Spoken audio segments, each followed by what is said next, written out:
Recording in progress. Good evening. I will now call the meeting of the Authority Board to order. Please give your attention to the short video, please. Due to COVID-19, this meeting will be conducted as a Zoom meeting pursuant to the provisions of Assembly Bill 361, which suspends certain requirements of the Brown Act. This meeting is being live streamed on the CCTA website. The chair will call upon members, staff, and other speakers by name. Please speak clearly and state your name before giving comments or remarks. Persons participating via Zoom with their cameras enabled are reminded that their activities are visible to viewers. Members participating by Zoom wishing to speak should physically raise their hand and unmute their mic when called upon. Members should mute their mics when done speaking.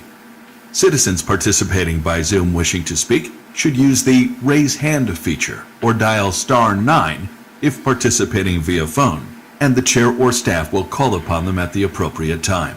Citizens will have 3 minutes to speak. After 3 minutes, staff will lower their hand and mute their mic. Participants via phone will be called upon by the last 4 digits of their phone number.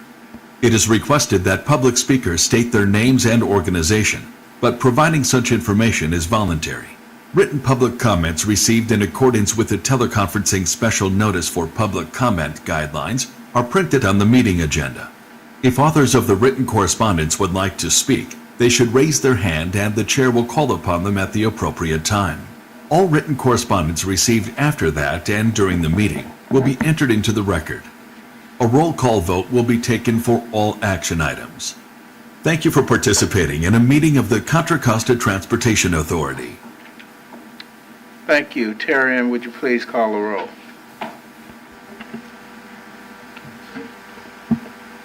Commissioner Carlson, Here. Commissioner Fedeli, Here. Commissioner Haskew, Here. Commissioner Kelly, Here. Commissioner Meadows, Here. Commissioner Sauce, Here. Commissioner Stepper, Here. Commissioner Thorpe, Here. Vice Chair Arnridge, Here. Chair/Representative Glover, Here.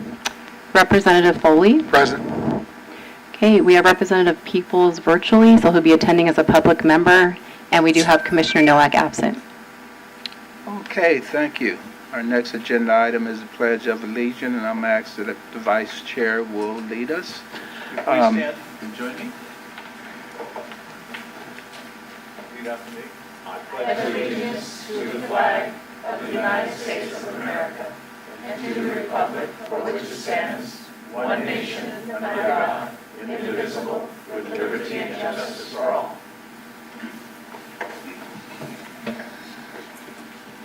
A member of the public to address the board on things that falls within the purview of this committee, but it's not on today's agenda.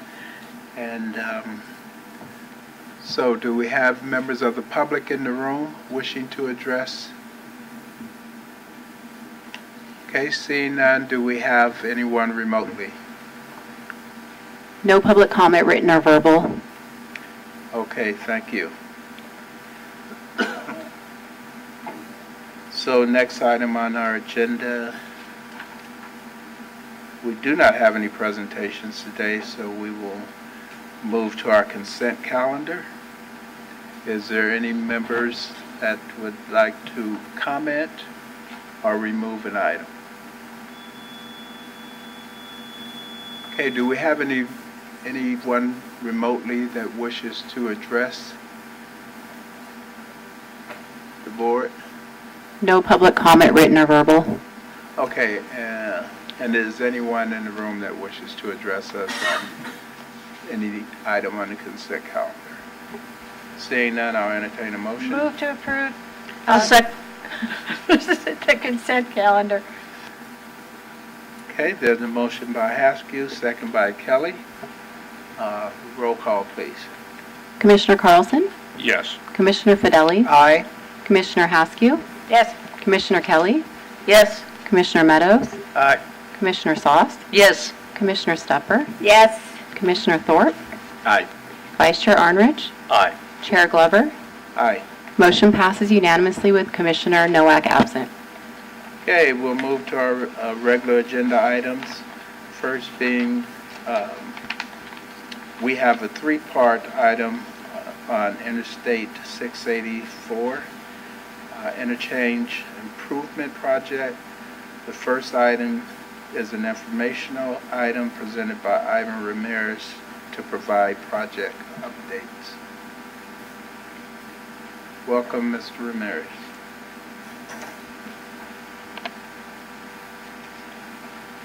Thank you, Chair, Commissioners.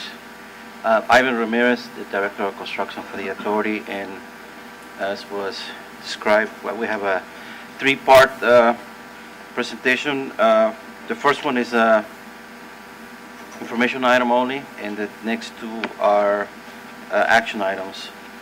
And the first part is going to be an update, and to some of you, an introduction of the interchange project at interchange 680 and State Route 4. Sorry about that, I got a message on the computer here.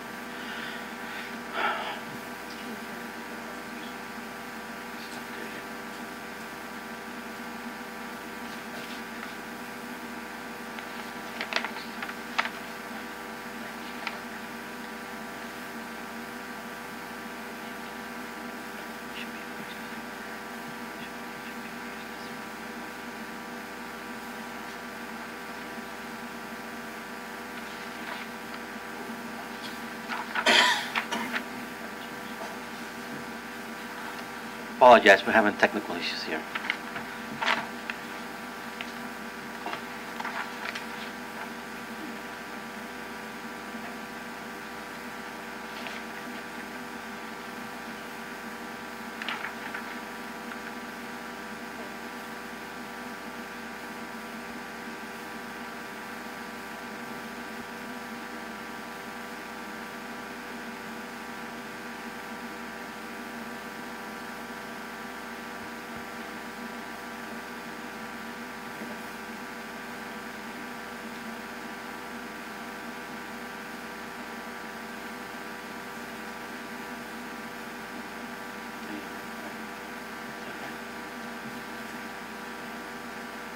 Okay, yes.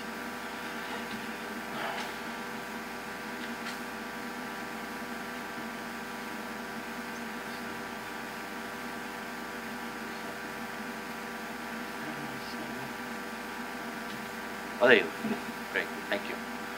So this interchange is at the heart of Contra Costa County, and that's one of the reasons why we have so many traffic issues there, as most of you or all you know are aware, and that's why we're working on making improvements to this interchange.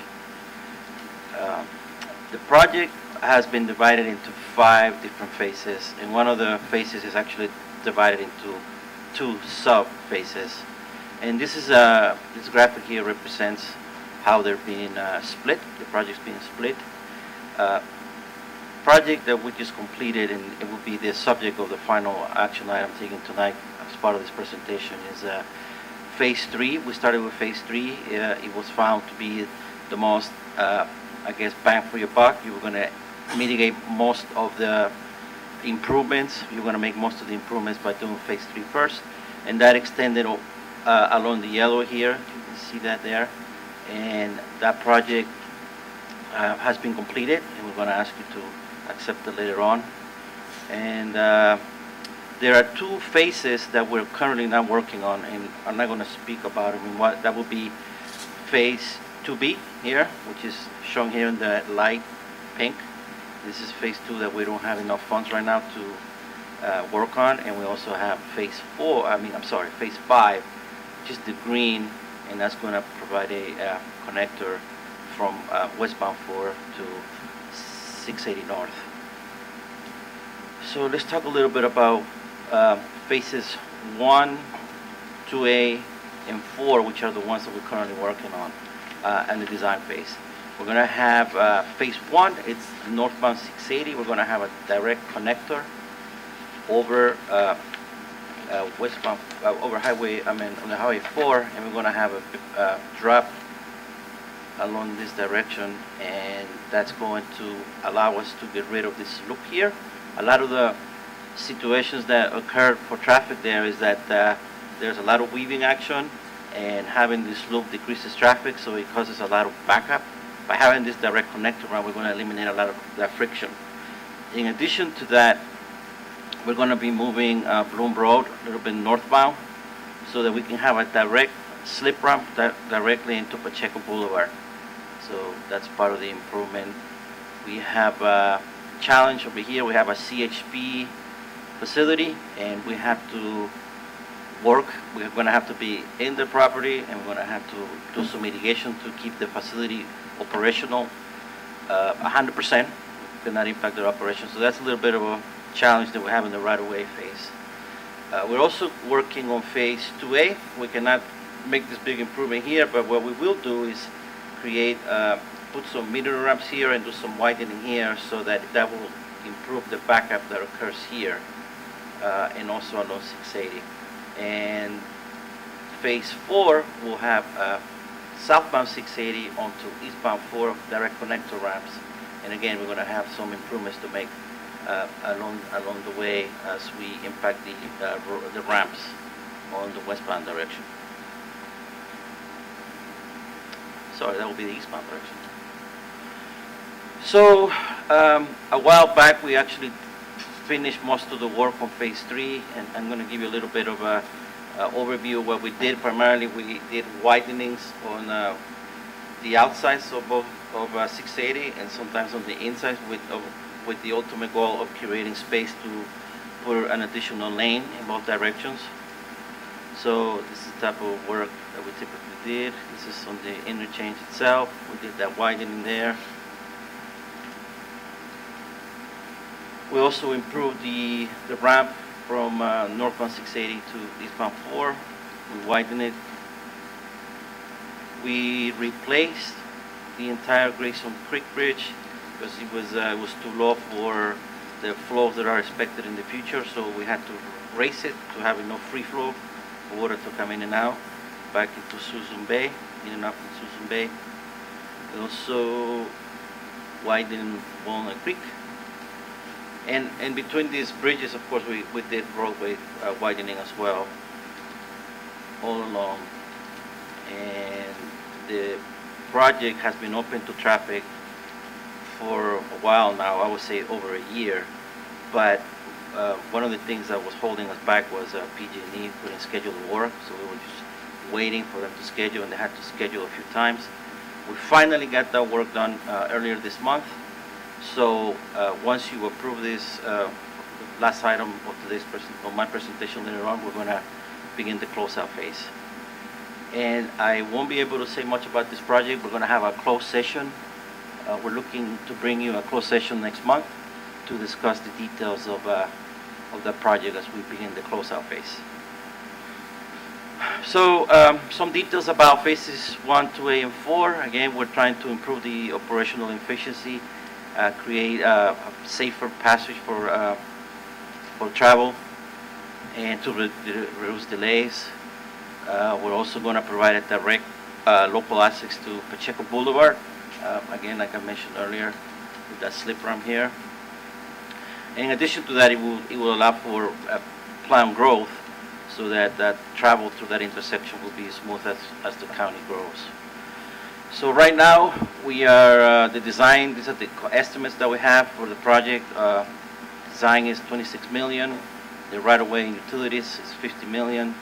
Construction is $300 million for these phases. We have a CM budget of $16 million. So this project overall is $432 million. And this is the schedule. We initiated the final design phase back in July 2021. Currently, we are getting through the environmental revalidation process. We're also at the 65% design phase. So the respective parties are giving us comments back so that we can take those comments and finish the design all the way to 100%. We are going to be doing the right-of-way certification in March of 2025. Pending funding, and I wish I have a graph here in the next few slides. Pending funding, we will be ready to advertise in May of 2025. begin construction a couple of months later, and we will be able to finish construction in December of 2025. So this is the cost that we're projecting versus the funding that we have available. Like I showed in my previous slides, we have a $432 million cost, and currently we have a shortfall of about $196 million. The bulk of the current funding comes from Regional Measure 3, and we have been working with a letter of no prejudices, so we have advanced the work, and we will have the money available when we have to construction, but again, we have to make up the shortfall, and unless we make up the shortfall, we won't be able to begin construction as it's being currently designed. So some of the challenges that we see, again, funding primarily, of course. We're also finding there's some challenges with resources. Our partners at Caltrans have that issue, and also some of our consultants also are having issues getting qualified people to work on projects. We also have an issue funding the right-of-way support and utility relocation. That's money that we need up front before to begin the actual construction. We're relocating an oil pipeline. We're relocating an 84-inch diameter sanitary sewer line, so it's a 7-foot pipe. And like I mentioned earlier, we have some right-of-way issues with CHP, and we're going to have to do some acquisitions of some residences. Not that many, but we have to go through those. Based on what we went through with Phase 3, and again, we'll talk about that next month, we have implemented certain things to help us eliminate some of the issues that we encounter. One of them is we implemented a quality assurance program where we're having basically an over-the-shoulder review of the design we're doing, and we're also helping us with the staging in the utilities to make sure that we avoid a lot of issues. We're also doing BIM. This is not an easy thing to implement on horizontal highways, on horizontal projects, highway projects, but we are doing everything that we can so that, at least with the structures, to eliminate conflicts, also with the staging, making sure that what we build now is not in the way of future staging, so we're implementing that. And another thing that we're implementing is additional boring, because sometimes we think we do a good job, and then when we go and start digging, we find that we didn't identify all the conflicts that we could have. So we're spending additional resources up front, so hopefully we'll avoid them in the future. So with that, this concludes my presentation and the first item, and I'm happy to answer any questions regarding my presentation. Okay. Board members' comments. Vice Chair? Yeah, Ivan, it's always great to see you. We're $200 million short, so I apologize. I don't remember what we thought that source would be, where are we at with that, what is our plan between now and when we think we want to go out to bid to be able to find that funding. I don't know if that's you or Tim. Well, I can speak a little bit, and Tim might be able to jump in, but this project was included in the mega grant application. Right. We were not successful this time around, Right. but I think it's going to boil down to looking for opportunities to compete. Part of the funding that we got, we actually got it through, it's a STIP, I remember the correct term, T-STIP, right? So we competed for it, and we received the funding to advance some of the design work. So I think, again, I'm going to defer to the executive director, but it's a matter of competing, looking for opportunities to get grants to complete this work. Do we have anything specific? Because it obviously helps if all of us, given we're all doing our own lobbying for our own entities, if we know that, by the way, this is when we're targeting, it just helps us in our conversations. So as we either identify that or come up with it, it'd be good for us to know as soon as possible. Yeah, I think there's a couple different fund sources. I will say the project is fairly limited because the types of funding programs that are out there today are not necessarily geared for projects like this anymore. Like the types of projects that people are looking for are more the transit, multimodal, bike lane, those are the types of projects that, so it is difficult, I think, to actually compete, with this project. And I think, but we've gone after, raise funds, and we were not successful. But that's only a $25 million max. So I think that in the future, as Director Ramirez mentioned, we're going to be going after MEGA. So there was about $100 million in MEGA that we were going after. And then there's also a whole nother round of state funding. So I think we're going to be targeting probably additional, since we were successful with Trade Corridor Enhancement Program funding, TCEP, that's another one that we'll probably be targeting. So I think it's going to be, because we have such a large shortfall, we're going to have to target both federal and state funds.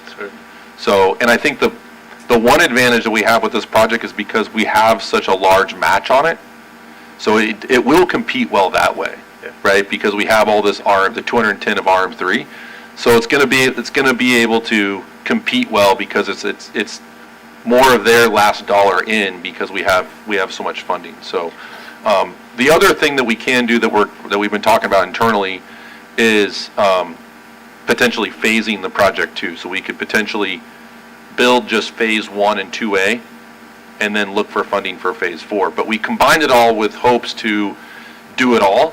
Sure. And I think the reason why is because and Director Ramirez went over this, but once you build both those connectors, you essentially finally fix that interchange, because it eliminates the two loops and it eliminates the weaving that's happening within that interchange. And so It's a safety improvement. it's a safety project, improvement, really. and that's how it has to be sold. Right. So it has to be sold as a safety improvement as well as a goods movement project. And there's good evidence of the safety issues and the risks that we've seen in the past. Yeah. All right, thank you. I have two final details, if you don't mind. So number one is that for phases 2A and 5, the cost for those, for 2A is $192 million, and for phase 5 is $85 million. Those are the ones that we're not currently working on. So you guys so you can have an idea how much that cost. And lastly, we also have $500,000 to perform a study to connect two trails that are the Highway 680 is in the way of. So we're doing some studies to find a way to provide safe pedestrian and bicycle connection with those two trails. So I just wanted to mention those two details. Thank you. Okay, any other board members' comments or questions? Yes. Did the delay in RM3 funding negatively impact the project in any way? I don't believe it did, because we did get a letter of no prejudice, so they were... That you knew you'd be getting this, and That's that would be the correct. match? Yes, Okay. that's correct. Thank you, Commissioner Fedeli. Okay, I don't see any other board members. If there's anyone from the public wishing to address the body, please raise your virtual hands or fill out a comment card if you're here. Do we have anyone from the public? No virtual comment, but we did receive one public comment, which was shared with the board earlier today, and that was from Jordan Bluestein. Okay. All right, thank you. As I said, that was an informational item. So the next item on our agenda is the action item that's going to be presented by Mr. Ramirez, seeking authorization to execute an agreement with Central Contra Costa Sanitation District and to provide design services for the project. Mr. Ramirez. So, thank you, Chair. So yeah, like I mentioned in my presentation, there is a 84-inch diameter sanitary line that we have to move out of the way, and in addition to two smaller ones. So when we reached out to Central Contra Costa Sanitary District, they requested that they wanted to perform the actual design of the relocation. They feel that they know their facilities, they know what kind of things they're going to do to make sure that it all is done the way they would do it. So we have agreed to do that, and as part of that, we have reached an agreement with them that we're asking you to approve today, so that they actually do the work. And the agreement is for $1,107,382. So I am open to any questions regarding this particular item. Okay, Commissioner Kelly? Yes. followed by Andres. And Ivan, I just want to say at the outset, thank you so much for your work on this project. You know, I know it's going to take a long, long time to finish, but it's really making a difference for those of us who drive on Highway 4 and on 680. For the relocation of the 84-inch sanitary pipeline, that's a huge pipeline, right? And it's 1.9 million, so is that included in the 26 million budget for the design? Or is this an add-on? I think that's included. Pardon me? Let me double check. It's included in it, is that Yeah, that's correct? correct, it's included. Okay, all right, okay, thank you. This is something that has to be done, obviously. Thanks. That's correct. Central Sun told us they don't want to do it, and, there was no other way to get this project done, so we have to do it. Yeah, It's a lot of work, so. for sure. And by the way, thank you for thanking us, but it's a whole team effort here. Everybody has a piece on getting this project to succeed, so thank you. Yeah, thanks, everyone. Thank you. Vice Chair? Ivan, thanks again on this. Given their role, it makes sense that they want to do this, but as we know, when people do plans, we then look to have errors and omissions, we look to see who's responsible for those. So in this case, since they're self-performing and we're reimbursing them, that if their plans, let's say, all of a sudden out in the field, they go, oh, we missed something, or the plans were inaccurate, they pick up that cost? I don't think that we have an agreement for the construction phase with them yet. It's just the design phase. So I think that that's something that we can definitely capture when. Yeah, so it goes to just this other issue that we'll be having a closed session on, and everything that we've looked at. In the design and construction business, we as an agency require those design teams to carry insurances and things for their own errors and omissions. So by doing this, it's not fair that we assume their responsibility because they're the designers, they're the decision makers. So as long as we can include that both in the design contract as well as in the construction, this is a great way to go. But they do have to be a real partner with us, and it can't be one-sided. So, it's a $2 million contract. That's not a small when you look at their entire budget. And are they doing it all in-house, and/or are they hiring outside engineers, and they're just going to oversee them? They're hiring outside engineers and they're going to oversee them. I don't think they have the capacity to do it themselves. So then that kind of answers part of the question. So they have to make sure that they're meeting the standards of due diligence, the insurance requirements and everything. And then also, since they are creating the program, the entire scope, which all we know is they need to be relocated, but the details of that it would seem fair that they then take responsibility for the validity of the plans and that scope of work. I believe that we're going to have that discussion with Okay, them as thank we you. move forward, yes. And with that, I would make the motion to approve this as presented, with those comments. I'll accept the second before going. Second. Okay, so at this time, we will go out if any other commissioners have comments or questions. No, that's finished. Yeah, it's finished. This is item Yeah. So we will go out for public comments. Again, anyone wishing to address us, please raise your virtual hand, or if you're in the boardroom, please fill out a speaker card. No further comments. No public comments and none in the room. Okay, so we have a motion by Vice Chair Honorich and second by Commissioner Stepper.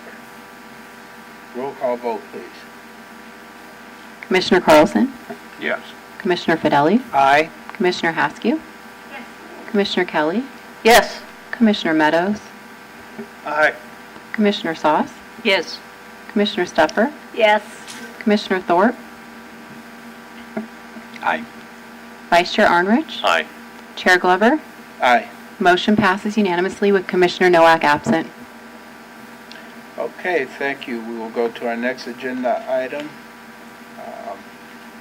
This again is a action item, and Ivan Ramirez will be presenting this, and this is to approve a construction work and issue final payments to Brosmer and Wall for construction services on this project. Mr. Ramirez. Thank you once again, Chair. So yeah, this is an action item, like I mentioned earlier, Phase 3. Finally completed all the work with PG&E coming out, doing the connections that they needed to be done. And therefore, we're ready to accept we're asking you to accept the contractor's work as complete. So we're asking you to approve Resolution 2327, which will authorize acceptance of the construction work under agreement number 505 with Brosmer and Wall as being complete and satisfactory, and authorize staff to proceed with closeout pending the receipt of project acceptance documentation from Caltrans. And I am open to any questions. Okay, thank you. Commissioner, comments or questions? Seeing none, we will go out to the public and see if we have anyone virtually that wants to address it. No public comment, written or verbal. Okay, anyone in the boardroom? Okay, seeing none, I would entertain a motion for approval. So moved. Second. So we have a motion by Carlson, second by Kelly. Roll call vote, please. Commissioner Carlson? Yes. Commissioner Fideli? Aye. Commissioner Haskew? Yes. Commissioner Kelly? Yes. Commissioner Meadows? Aye. Commissioner Sauce? Yes. Commissioner Stuffer? Yes. Commissioner Thorpe? Aye. Vice Chair Arnrich? Aye. Chair Glover? Aye. Motion passes unanimously with Commissioner Nowak absent. Okay. So our next item on the agenda is an informational item that will be presented by John Hogang. Please correct me if I pronounced that wrong. To provide an update on the Contra Costa Countywide Smart Signal Project. John, welcome, and correct me if my pronunciation was wrong.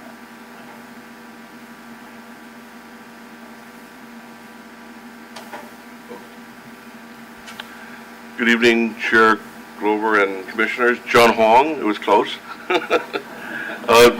Director of Planning.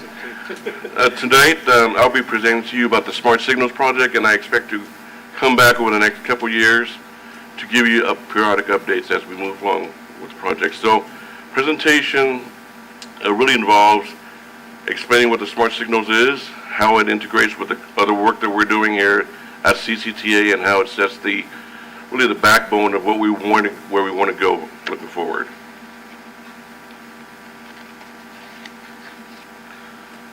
In a nutshell, the Smart Signals project really involves addressing safety, mobility, and really advancing the system going forward. Some of the key benefits include addressing various modes, not only vehicles, but pedestrian, bicyclists, people with limited mobility, microtransit, transit, emergency vehicles, and so forth, but with the ultimate goal of safety and really looking at increasing mobility and relieving congestion. So how does it work here? Basically, if you think about your own city, your own town, you deploy signals out there, you deploy video cameras, detection systems, so look at expanding it to a countywide. So this project is really a countywide cross-jurisdictional boundary project, and look at integrating all this system together, all the equipment that I'll be kind of going over a little bit later in the slides, and integrating everything cross-jurisdictional, and then enable some regional assistance when we look at regional traffic management.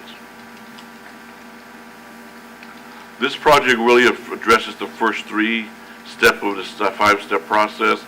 We're updating antiquated equipment, so there's a lot of old controllers out there, signal systems, so we're really replacing the above-ground equipment, controllers, deploying video cameras, video detection, looking at deploying CCTV, closed-circuit television cameras for monitoring, and other equipments out there to really enhance the ability for a city, a town, or the unincorporated county, and CCTA eventually to really monitor the system and respond to the system as we need to.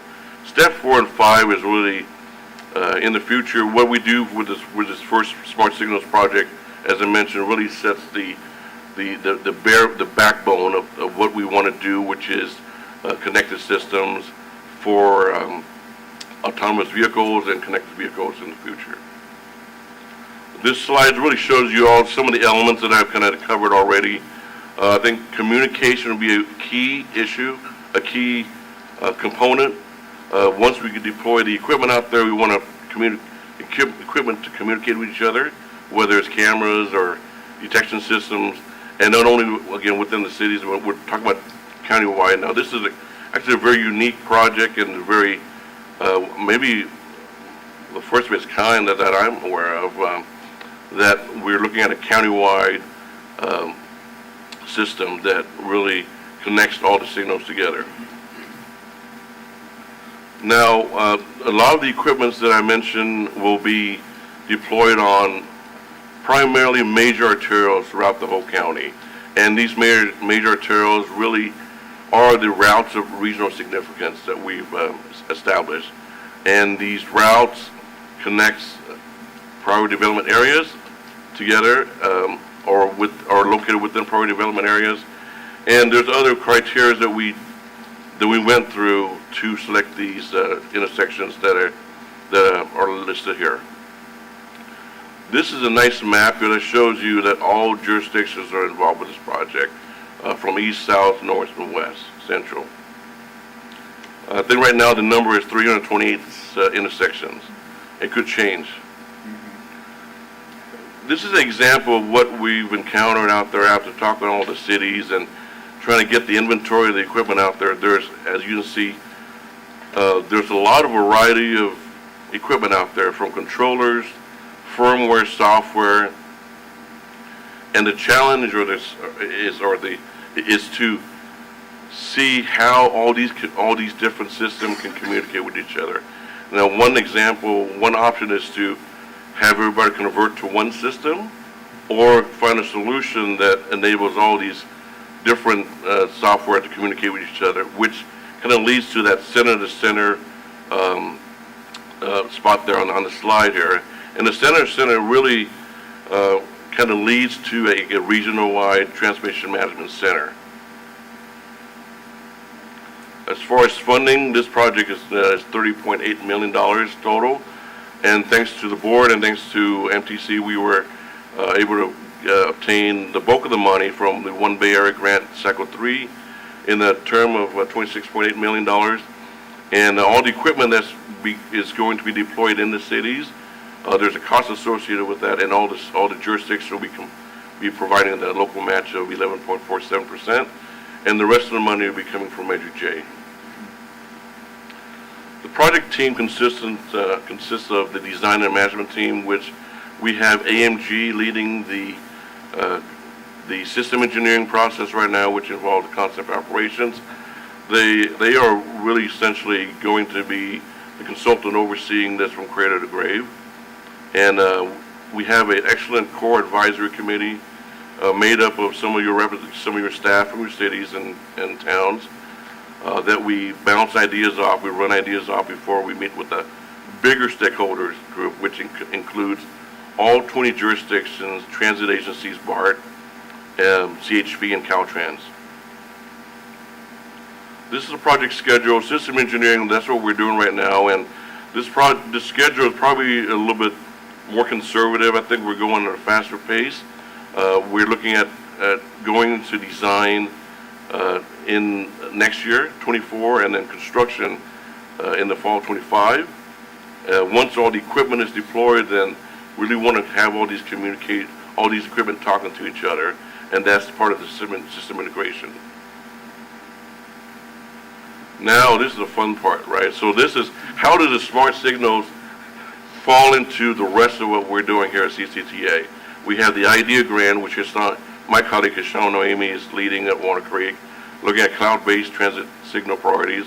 And we have the earmark projects that Jack Hall is leading. They're working with all the jurisdictions that were able to receive the earmarks. And all this kind of coalesced together, all is essentially has the same goal under the umbrella of digital motions. And whoever came up with this motion is pretty smart. Management of traffic infrastructure, optimizing network systems. So that's under that umbrella. And then, of course, you all know about the Innovate 680 project. That's going to fold into the digital motions. And it's all really under the future-looking goal of where we're going to go, which is CCTA 4.0. This is a nice graphic. Once everything is deployed out there, there's like 9 different elements listed here. Everything we communicating with each other, and not only within a jurisdiction, but cross-jurisdiction, as I mentioned a few times. This is a high-level concept of what CCTA 4.0 looks like. Right now, we're at CCTA 2.0.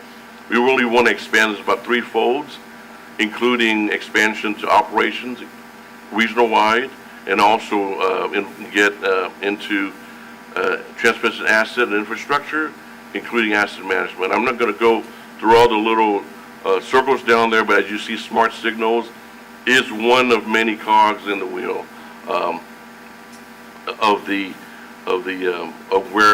programs that we're looking in that we're currently doing. GMS, Momentum Station 2.0, AT, Active Transportation is just to name a few programs that we're doing. And ultimately, we want to build this out to incorporate a data center, looking at the Decision Support System, DSS, and ultimately this regional TMC that you've heard Tim kind of mention a few times already. Taking it back to the smart signal concept. So right now, if you look at your local agency is kind of independent, right? But once we have this connected system that crosses jurisdiction, then that's where CCTA comes in, and we're going to be there to assist the cities with operations and of the system. Local agencies will still have local control, but CCA will be there to assist on a regional basis and to implement the Smart Signals project. Overall goals and objective is really continue to build on what we've been working on the past several years, pursue the operational efficiency on a countywide basis, and look at developing other entities to support this new vision, and also constantly looking at new funding streams to support the program and the project in the direction we're going towards. With that, I'll answer any questions. I just want to mention in the packet there is a nice 2-page flyer, 1-page front and back that has a lot of information that you may be useful for you. Thank you. Thank you, John. This really is an exciting program that we have here. Building that network out is just going to take us to the next level. So thank you. Commissioner's comments? Commissioner Kelly, followed by Sauce. Yes, John, thank you. This is very exciting. So when we get through the phases 1, 2, 3, and then we get into the other part, are there a couple of examples that, will it help with things like this? My city's in West County is along Highway 80. It's a freeway. It often gets jammed. And then the cars get off the freeway and they get on the arterials, and it's a real pain in the neck. If we have a center-to-center or command center, could they just automatically change the signal timing to get a lot of those cars moving when there's a big traffic jam? Will it help with that? Yeah, definitely. Ultimately, the ultimate goal is to do it automatically, but I think in the interim, there'll be some manual monitoring and manual control before we get to that automated system. Okay, and then here's another thing. We got a lot of pedestrians and bicyclists now, and people are really distracted when they drive, and they'll start to make a right turn or a left turn and not see the bicycle coming up or not see the pedestrian. Will there be some way to warn drivers or warn pedestrians or bicyclists that there could be, a near collision? Yeah, I think some of the equipment that we've been looking at include the deployment of PTZ cameras, pan-tilt cameras that has the ability to detect near misses, and then all this data can be collected over time and used to analyze and predict future incidents. So all that can be implemented as part of this project. Yeah, so those are just a couple of examples that I think are just really, really exciting and will be really appreciated by the public. So I'm excited to see this move forward. Thank you. Commissioner Sauce? Thank you, Mr. Chair. John, thank you so much for your presentation, and I thought the brochure was great. It's just a very quick, digestible summary of what this program is, and we're pushing it out in our community because there's no need to reinvent that wheel. You've done a really good job. My question is, as I understand it, ultimately the goal is for sort of the coordination, the monitoring, the operations nerve center would be on a county-wide basis. But that's kind of down the road. As the technology starts to get implemented, is there a vision or a plan for having kind of sub-regional coordination for the time being until we grow it to the point where it's done county-wide? So, for example, in La Miranda, or other areas where there's synergies and it makes sense for jurisdictions to coordinate for the time being.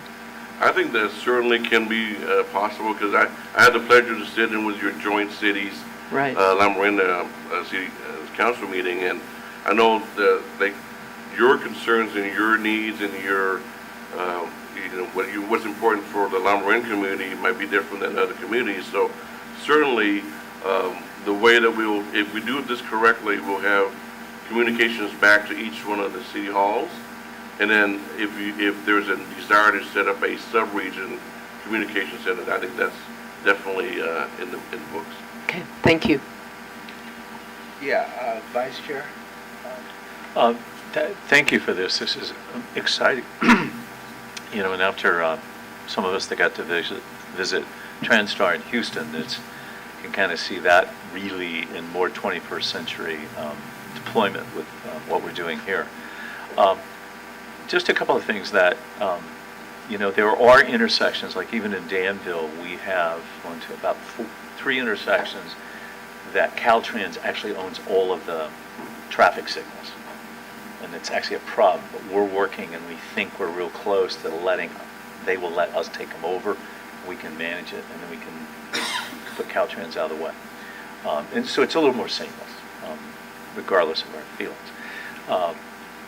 But I see that there are other ones along there. So is that true in all jurisdictions, or are we having to somehow work separately with Caltrans where those cities may have no relationship and they're a standalone Caltrans? Like, for example, Martinez looks a little light on connections. There's Waterfront and Marina there. Yeah, 680 just before it goes across the bridge. There's nothing showing there. But as development and time goes on, I would think that's on the corridor. We want to manage those. But I suspect those are Caltrans. So who's picking up those to do the interface? And is Caltrans a partner with us on this? That's a great question, Commissioner Armitage. So this project does not include any Caltrans intersections on purpose, because we wanted the money to go to the cities to improve the intersection of the cities. Now, the good thing is that Caltrans is at the table with our stakeholders, so we're in constant communications with them. And I've heard from our meetings with the various cities that some cities are able to work with Caltrans, others aren't. But I think the communication line, and I've worked with Caltrans in other counties, and it's just a matter of engaging them, and I think they're engaged now.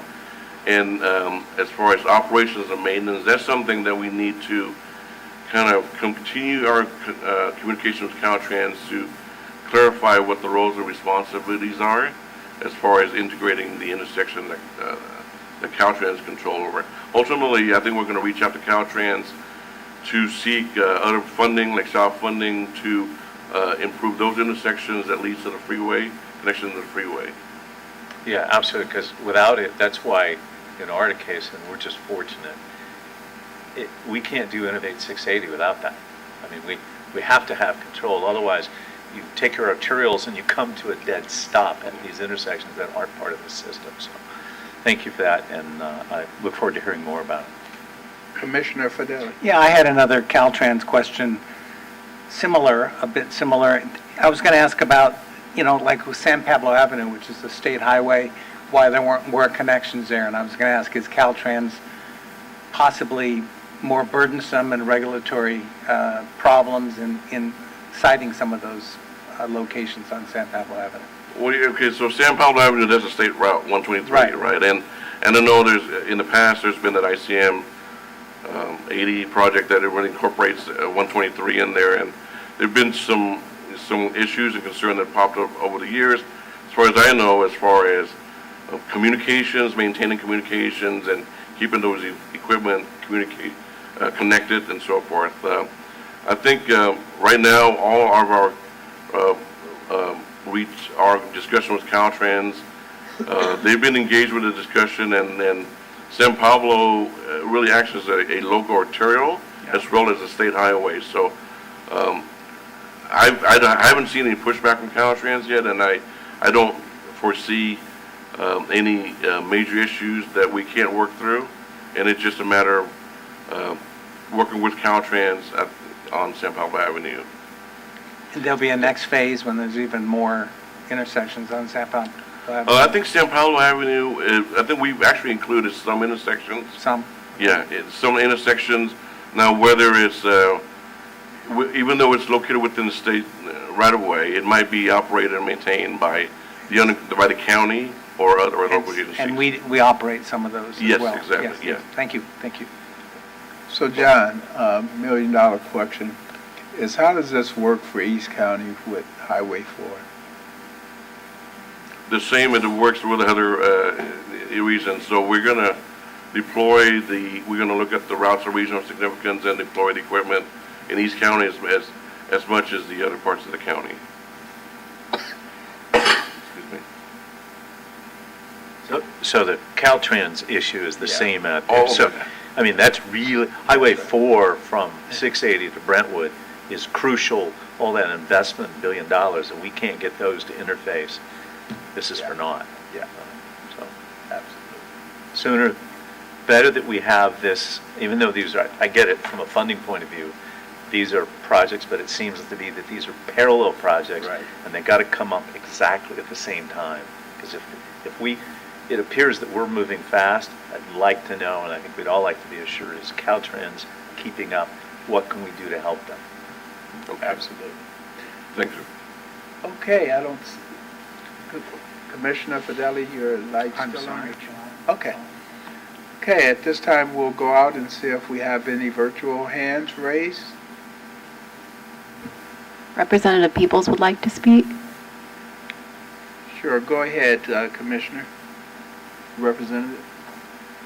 Thank you. And thank you for the presentation. It was quite enlightening.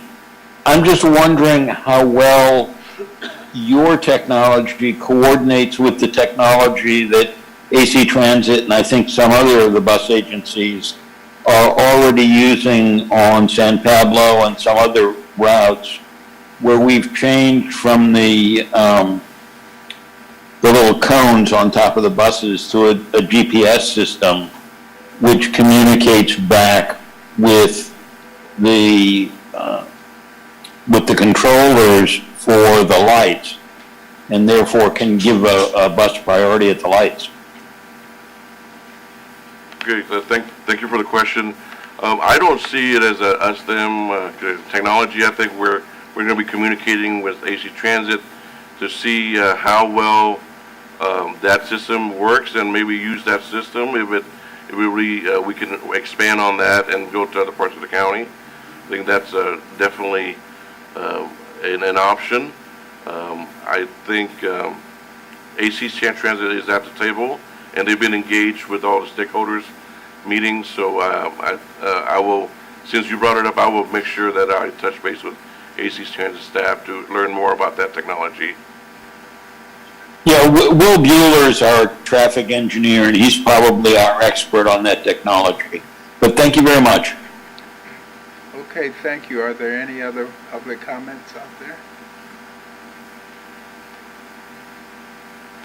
No other public comments, written or verbal. Okay, is there anyone in the boardroom that would like to address us on this? Okay, seeing none, John, thank you very much for the presentation. It's exciting.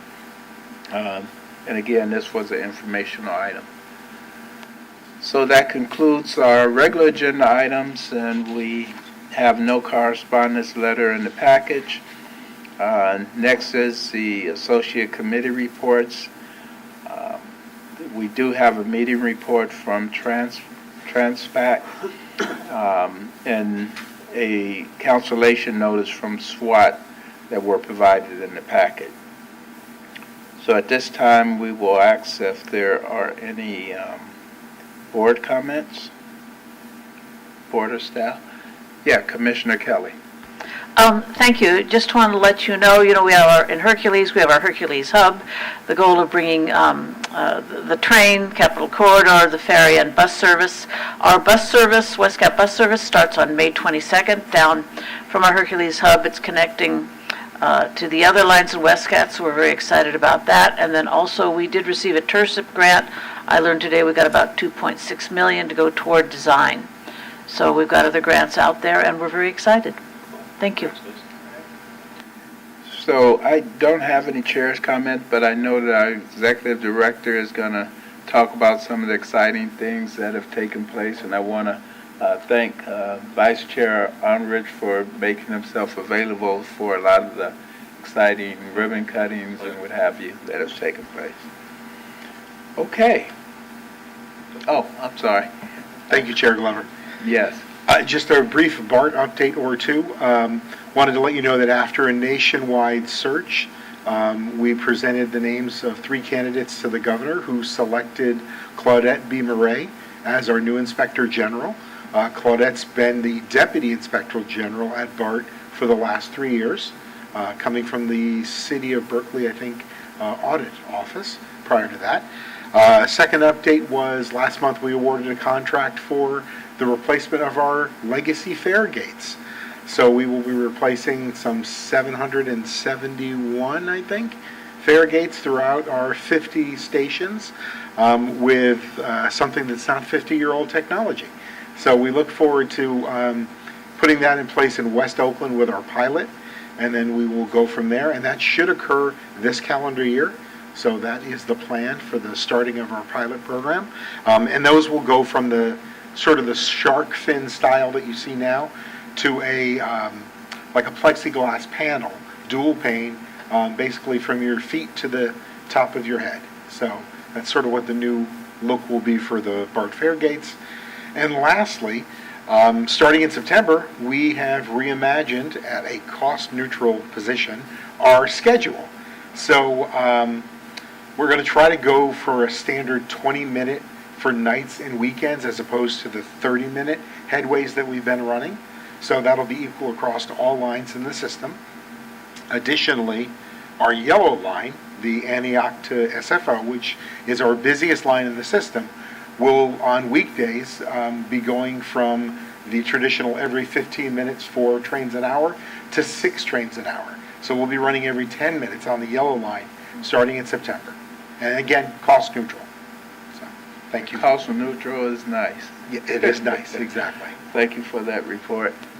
Do we have any other representatives in the room? Okay, seeing none, we will turn to our executive director for his report. Yeah, thank you, Chair Glover and Commissioners. Always good to see you. It's been one heck of a month. This past month, there's a lot going on here at CCTA. A lot of ribbon cuttings and a lot of events. And first, I wanted to kind of thank the board and also the staff for all the support and all the great work over the last, month or so. It's been really busy around here at CCTA. We've been juggling a lot of work, and I think on top of all that, we've been talking about how we're going to try to take on more work. You've kind of heard the little preview in terms of some of the new projects that are coming online, and we've got all the regional Measure 3 projects that are coming online. There's quite a few of them in West Contra Costa County, and quite a few of them in East Contra Costa County. And then also with the Safe Streets for All grant, we're getting really close to making agreements with the 5 sponsors for each of those projects that CCTA will actually lead on their behalf through the Safe Streets for All grant. So there's, not only do we have current work, but we have a lot more work coming down the pipeline. So it's going to be interesting to kind of see how we kind of have enough resources to be able to do all the work that we're being asked to do. So it's exciting times, never a dull moment on a daily basis. And I think also wanted to also kind of point out that this meeting was a lot about project overviews, right? So we talked a lot about 684, the Smart Signal project, and so one of the things I thought that would be really good for us as staff is to start identifying some projects that we can bring the authority board in terms of just overview of projects. There's a lot of projects going on, and just want to make sure that all of you are kind of apprised of all the work, all the projects that are going on, here on a daily basis. So I think that's also important to kind of see all the work that we're doing here at CCTA.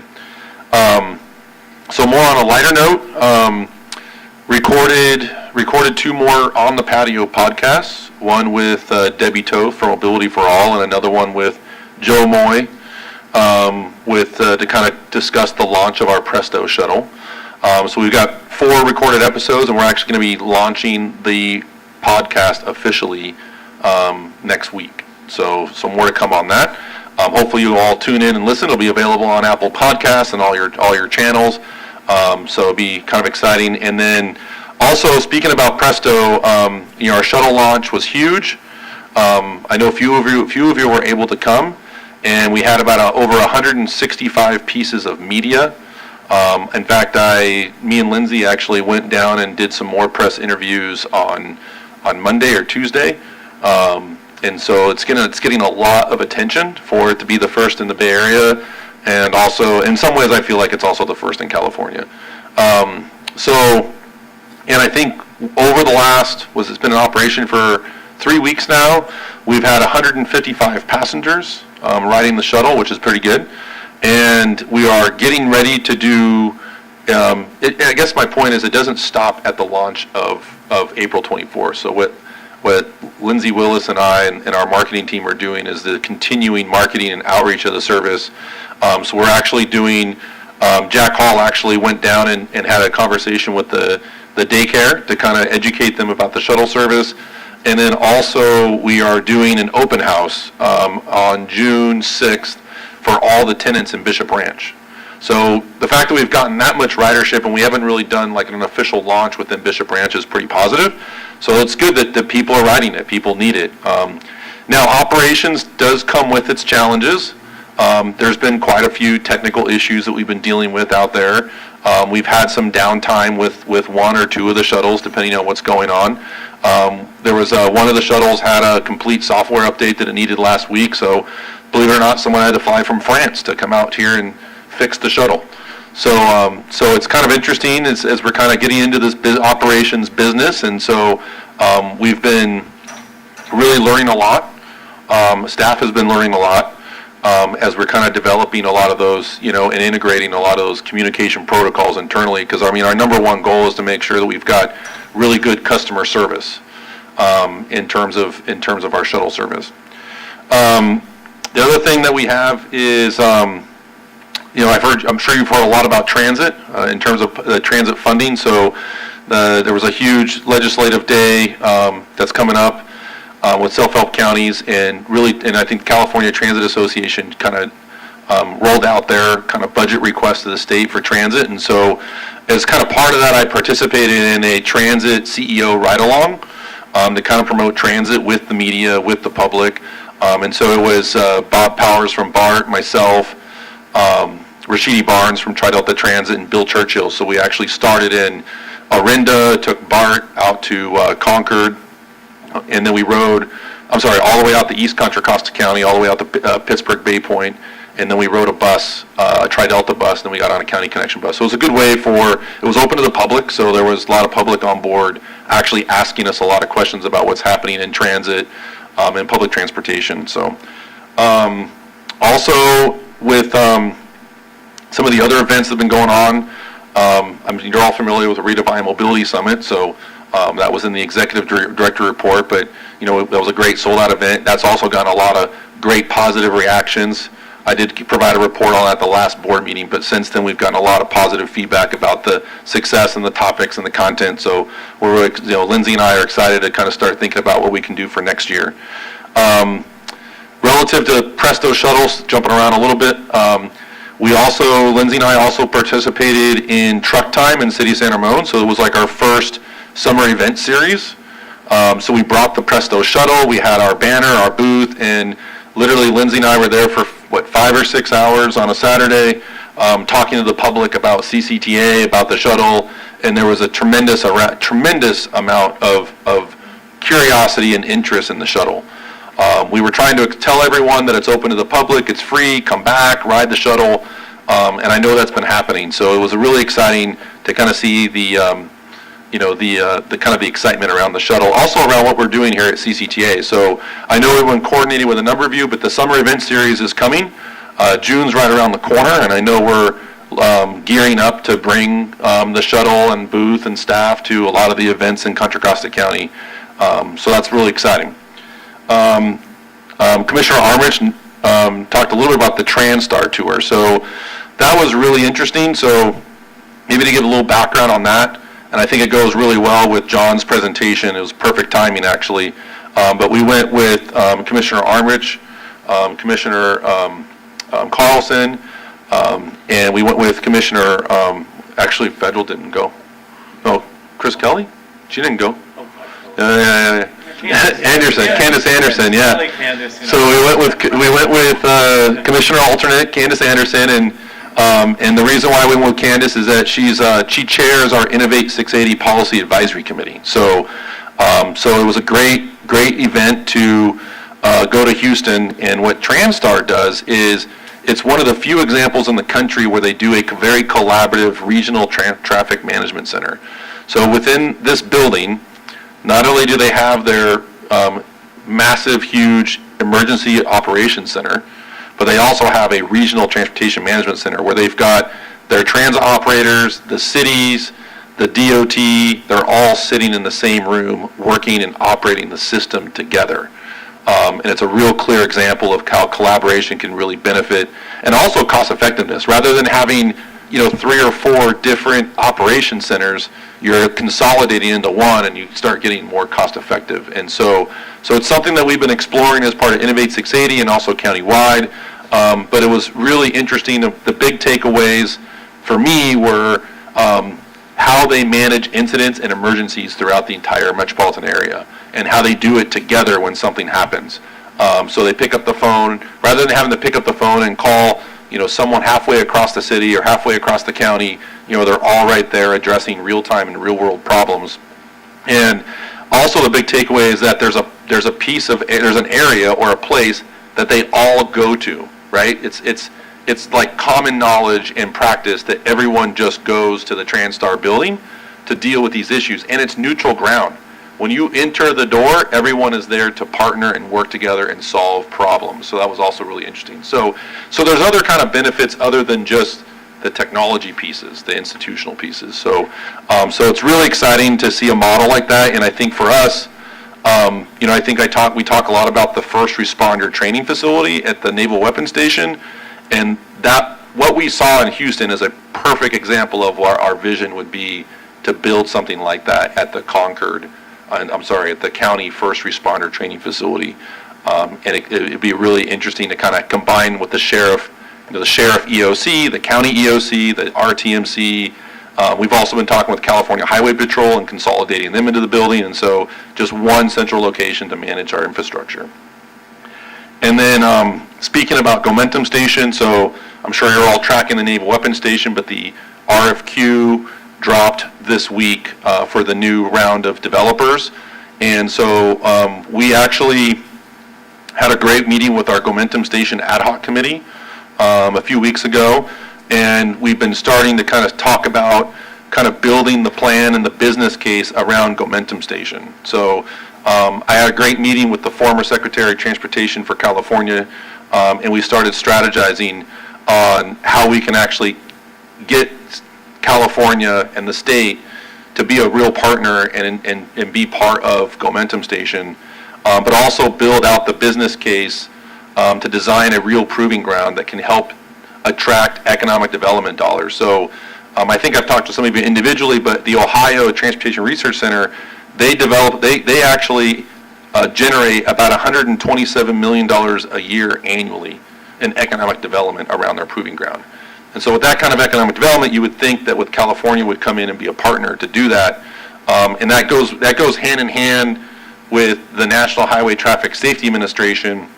They're coming out with a notice of proposed rulemaking to select 4 or 5 different proving grounds across the country to help and support rulemaking around autonomous vehicles, to help support regulatory reform on autonomous vehicles. So I think all of that kind of goes in hand, the business case, the proving ground, economic development, the Naval Weapons Station, and so some real positive things in terms of building that business case to get the state to make hopefully a one-time investment. And understand there's a huge budget deficit at the state right now, but maybe not this year, but maybe future years as hopefully things get better.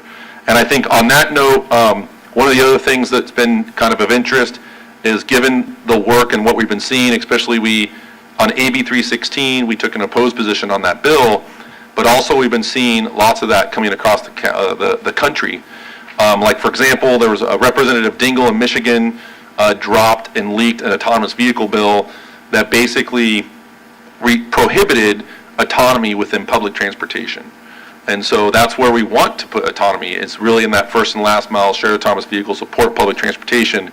And so there's been several forward-thinking agencies like CCTA, so Jacksonville Transit Authority, Houston Metro, which is where we were at in Transtar, RTC in Nevada.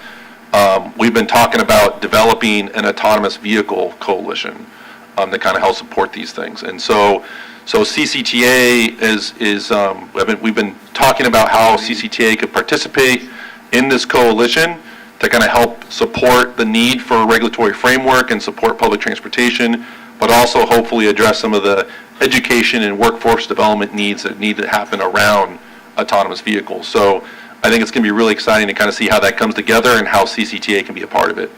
So that concludes my presentation. Thank you. Great report. Let me just say that I've been around here for 23 years, I think, and New, you've been here for how many? 28. 28. Okay. You got me beat. But I got to tell you, the momentum and the excitement within this agency right now is something that we want to continue to do. And so we don't want to find burnout, so let's staff up where we need to, because this is really a great time for CCTA. I think one of the things that is really exciting is that the engagement with our communities. And that's something people are starting to realize who does this work around here. Before, it's been very silent in terms of how things get done, and people have not really been able to identify what agency has provided a number of these great services and programs that takes place. So let's keep it going, and I tilt my hat to you as the leader and your very, very fine staff. So, okay. Thank you. Let's see, the calendar is in your packet, and at this time, if nothing else, this meeting is adjourned.